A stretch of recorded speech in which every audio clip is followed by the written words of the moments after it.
Welcome back to the show. That was definitely a very interesting conversation with Nadine Graham, and we're saying, let's try and change lives for the better, because that's what it's about. It's about reaching out to those that are in dire need.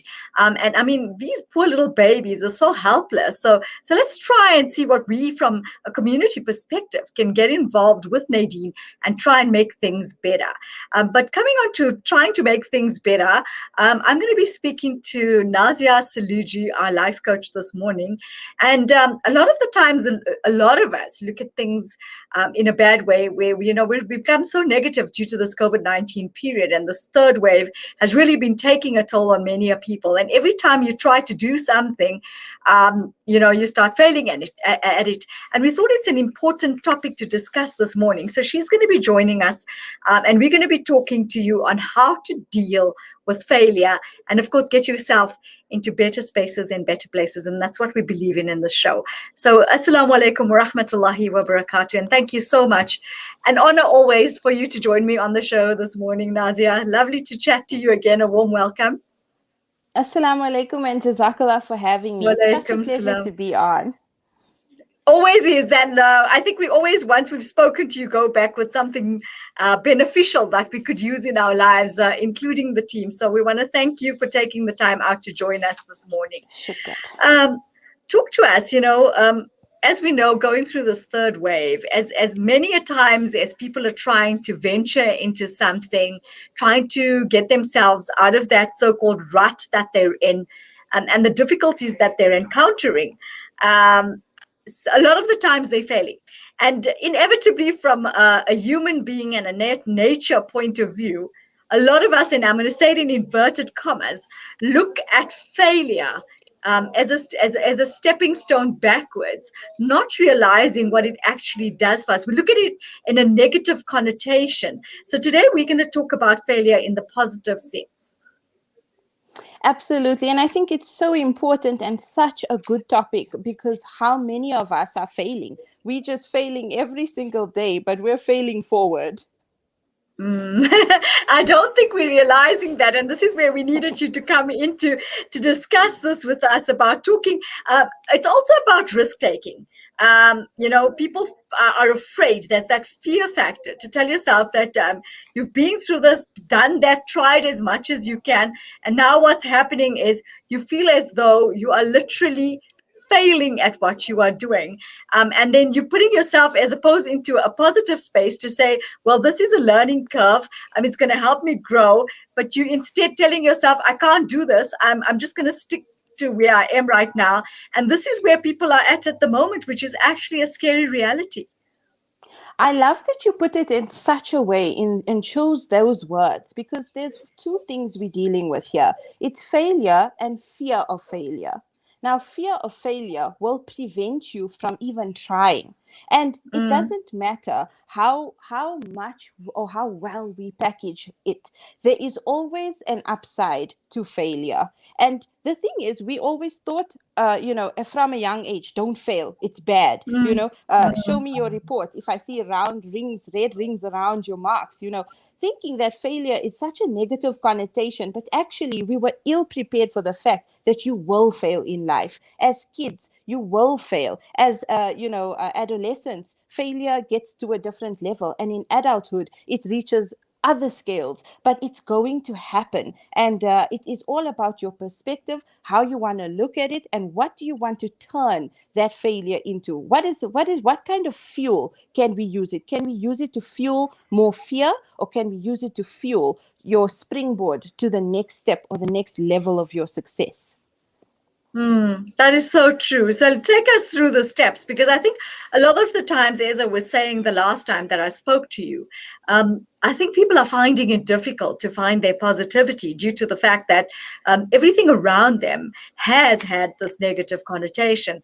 We're losing lives. People are going through very huge challenges. People are losing their jobs. Some are going on short time. So there's a lot happening around us. So actually help us through these steps to be able to put ourselves in a space to say that this is what I'm going to learn from it, and these are the steps I'm going to follow to be able to overcome the so-called, as I said in inverted commas, the failure, and turn it into something that's going to help us grow. So number one is to embrace your emotions, accept the failure as it is, welcome it because it is a part of you and it is a part of your journey.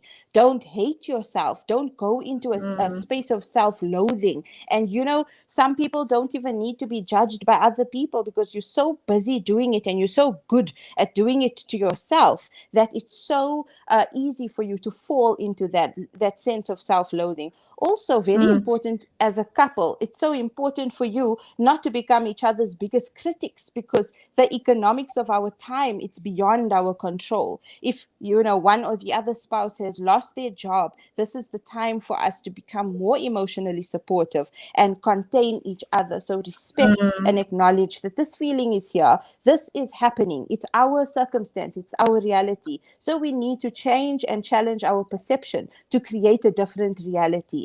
And this is just the true test, is that mentally you've got to up your level up in terms of your thinking, and it will directly impact on your feeling and your sense of self-belief. So that is step one. Embrace your emotions, ditch self-loathing, accept that it is part of life and you are going to mm. fail fabulously in the future as well. It's just about the mindset for number one. Right. I like that you say fabulously because I remember our last conversation was about self-talk. And I think I relate to that because the thing is, no matter how hard you fail, it's that self-talk that's actually going to help you also move forward in some way. Absolutely. Let's remember Thomas Edison. Let's remember the great prophets of our time. Let's remember people who were given multiple opportunities to give up and they failed tremendously and spectacularly, but they never, gave up. And if they had given up, where would we be today? And I tell you why I mentioned Thomas Edison, because he Mm. tried 10,000 times to invent the light bulb. And someone came up to him and said, why didn't you give up? I mean, 10,000 tries and you failed. He says, I didn't fail. I merely found 10,000 ways not to do it. So So basically, it was just directing him, and that's what it is. Failure directs you. Possibly yes, the type of path that you are following is not the right one. So yes. what it does is it's actually teaching you to, should we say, reflect and retrospect and ask yourself, this is where I'm at right now, but what am I going to do to change the direction in order to achieve what it is that I want? Absolutely. So rejection is just a form of redirection. And redirection means you haven't failed. I'm just putting you on a different path that you were actually meant to be on. But it doesn't mean that you don't take lessons. And I also want the viewers to know that failure has gifts. There are gifts within this, that you are gifted with strength, resilience, persistence, reflection. There's so much for you to sit down and really say, okay, I've been rejected, but what does this come to teach me about myself, the path I've chosen, and who really is in control here? Hmm. And I think it starts with you yourself. That's what Absolutely. it's about. We're going to go for a quick ad break. We'll be back with you in a minute. Sure.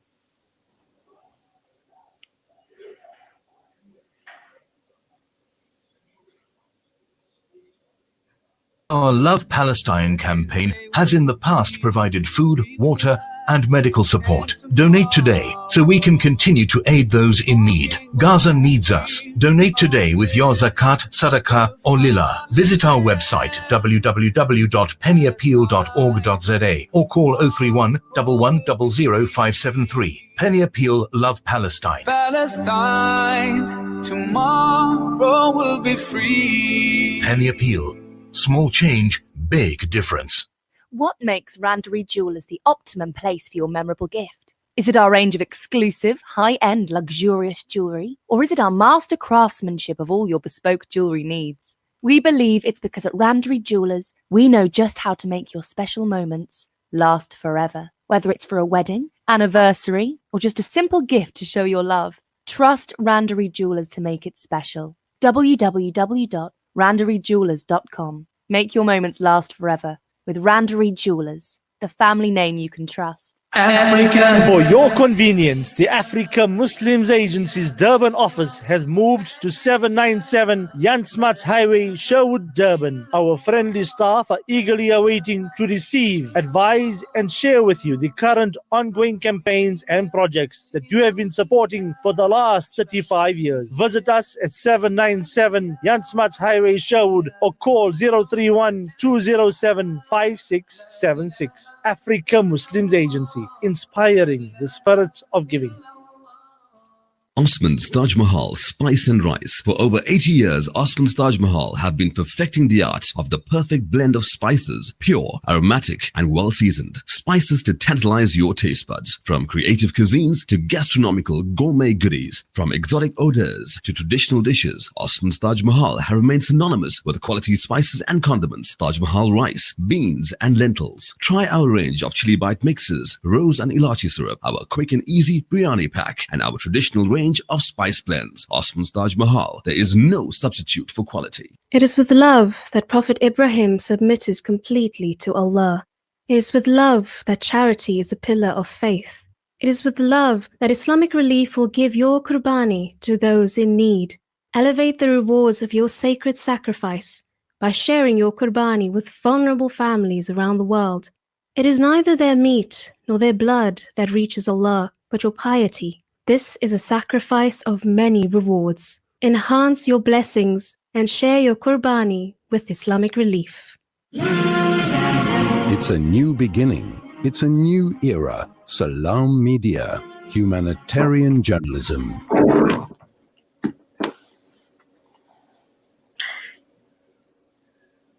Welcome back, and this is the Mid-Morning Show. I'm filling in for Sister Marimia. My name is Nafisa Dango, and we're in conversation with Nazia Saloojie, talking to you about the steps to follow to overcome failure, and of course, looking at it in a different dimension. Sister Nazia, before we left for our break, we were talking about the different steps that we can look at and take in order to, of course, overcome those failures and have a look at those successes.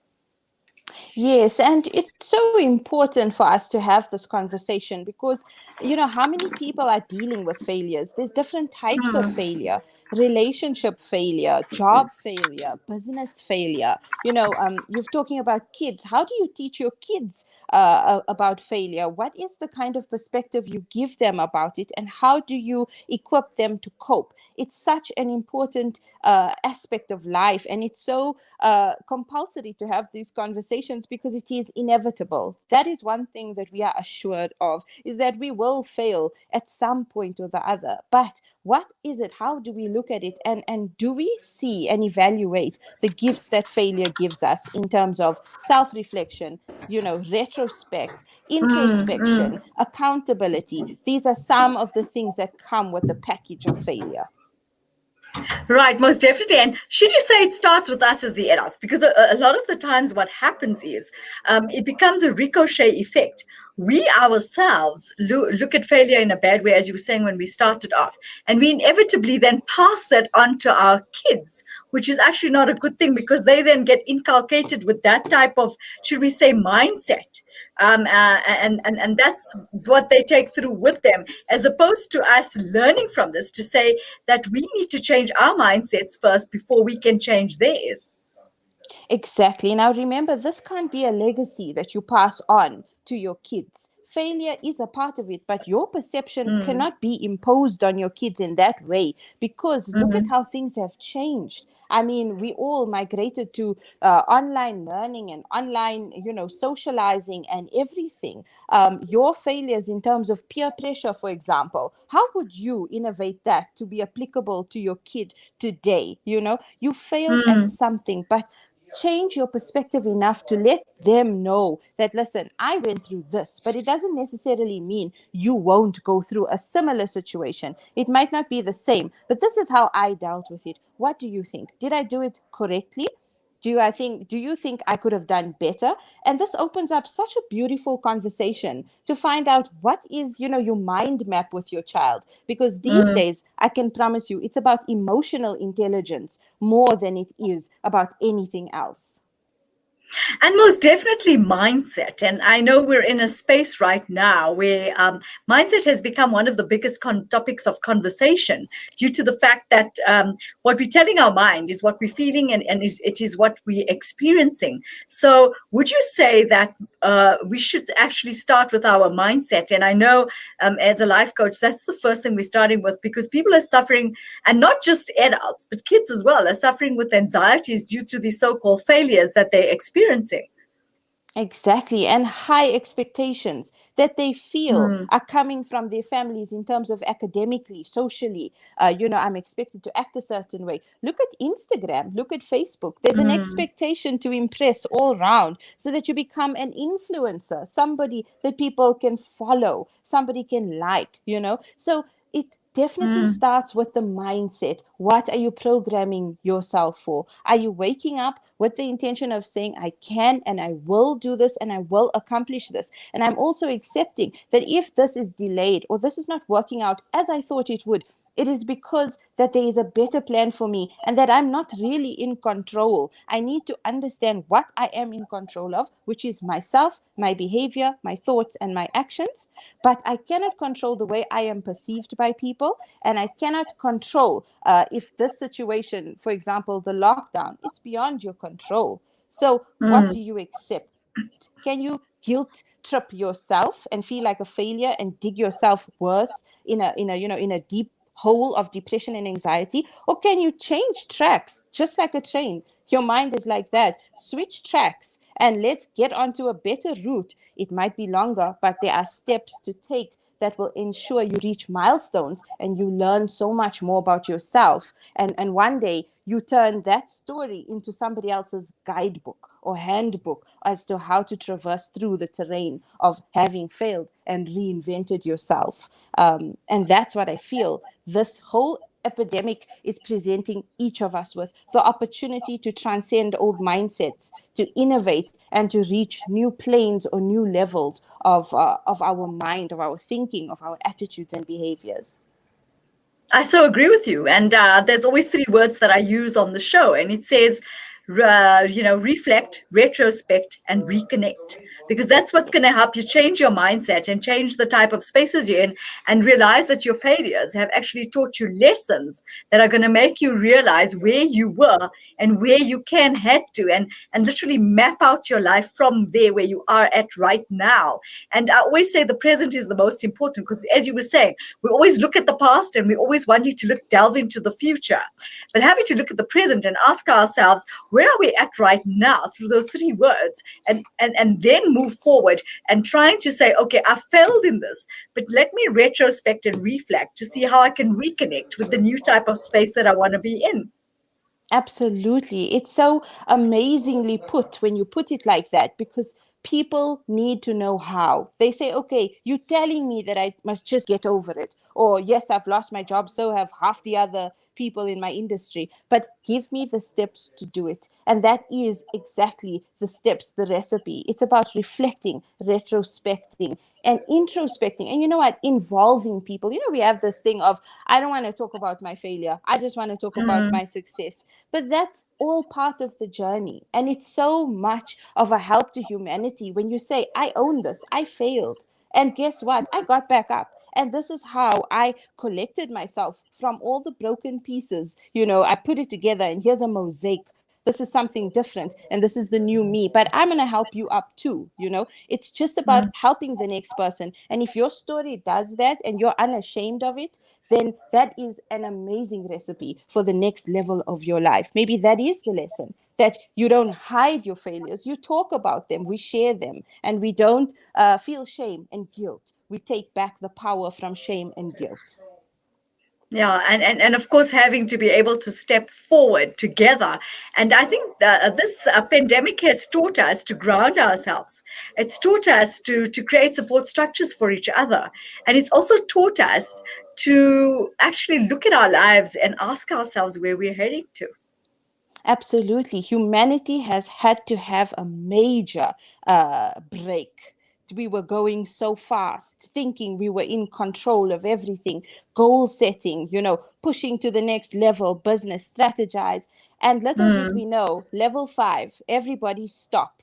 go home, go to your family, go and look at what's important, see to Mm, yourself, take care of your family. And, in that way, you're thinking to yourself, how many times have I failed?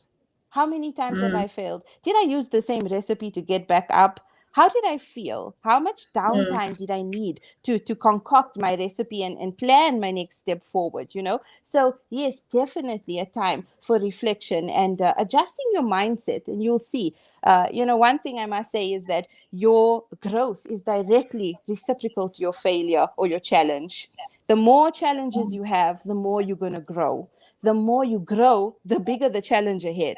So it is inevitable, but adjust your mindset. You can do it. You were made for it, and you wouldn't be given something that you cannot handle. That was fashioned for you. That storm was fashioned for you to bring out a particular quality that you would have not otherwise found if you did not encounter the storm ahead. Nazia, what would you say is the most important tool that you would use to be able to overcome this failure? The most important tool is, I think, resilience. It's a mixture. It's Mm, patience. It's resilience. It's a sense of calm. I always thought mm, that in failure, you need to get up, you need to get moving, you need to do research, you need to find people, you need to send out your CV. But for one moment, I didn't realize that you needed to stay calm. You needed to be patient. mm. You needed to True. strategize, and then you needed to move forward and ask yourself, because if you do not do that, this failure is going to come around again in the form of a different situation, because we did not take the lesson that was meant for us through this failure. So don't rush through it. Yes, it came. Sit back, make yourself a cup of tea, take a pen and paper. Write the experience, take accountability. How did you contribute to this? What could you have done differently? And what are you going to do differently going forward to prevent this? And if it comes around again, we're ready for the lesson. Most definitely. What would you like to leave us with this morning? I would like to leave you with, be kind. You don't know what the next person is going through. Humble yourself enough to know that their struggle might not be as big as your struggle, but it is their biggest struggle. And it requires kindness, understanding, and patience. And be each other's well wisher in this very difficult time. We all want to make it through this alive and mentally stable, but everybody's going through something. Let's just be kind. You couldn't have said that better. And I want to thank you, because you've always been an inspiration to many out there, but including ourselves here in the team. We look forward to chatting to you, because it changes our mindsets and puts us into better spaces and places. And so thank you. Such an honor having to have chatted to you about such a pertinent topic, especially during this third wave. So nothing but the best going forward. And of course, do stay safe, and we'll hopefully looking forward to chatting to you again real soon. Take care. Assalamu alaikum. Wa alaikum salam. Jazakallah so much. It was only a pleasure. That was Nazia Saloojie giving us the take on how to, of course, overcome our failures and look at ourselves in a better way, and giving us the tools, should we say, to have a look at the situations that we're in by retrospecting, reflecting, and reconnecting. We'll be back with you in a moment.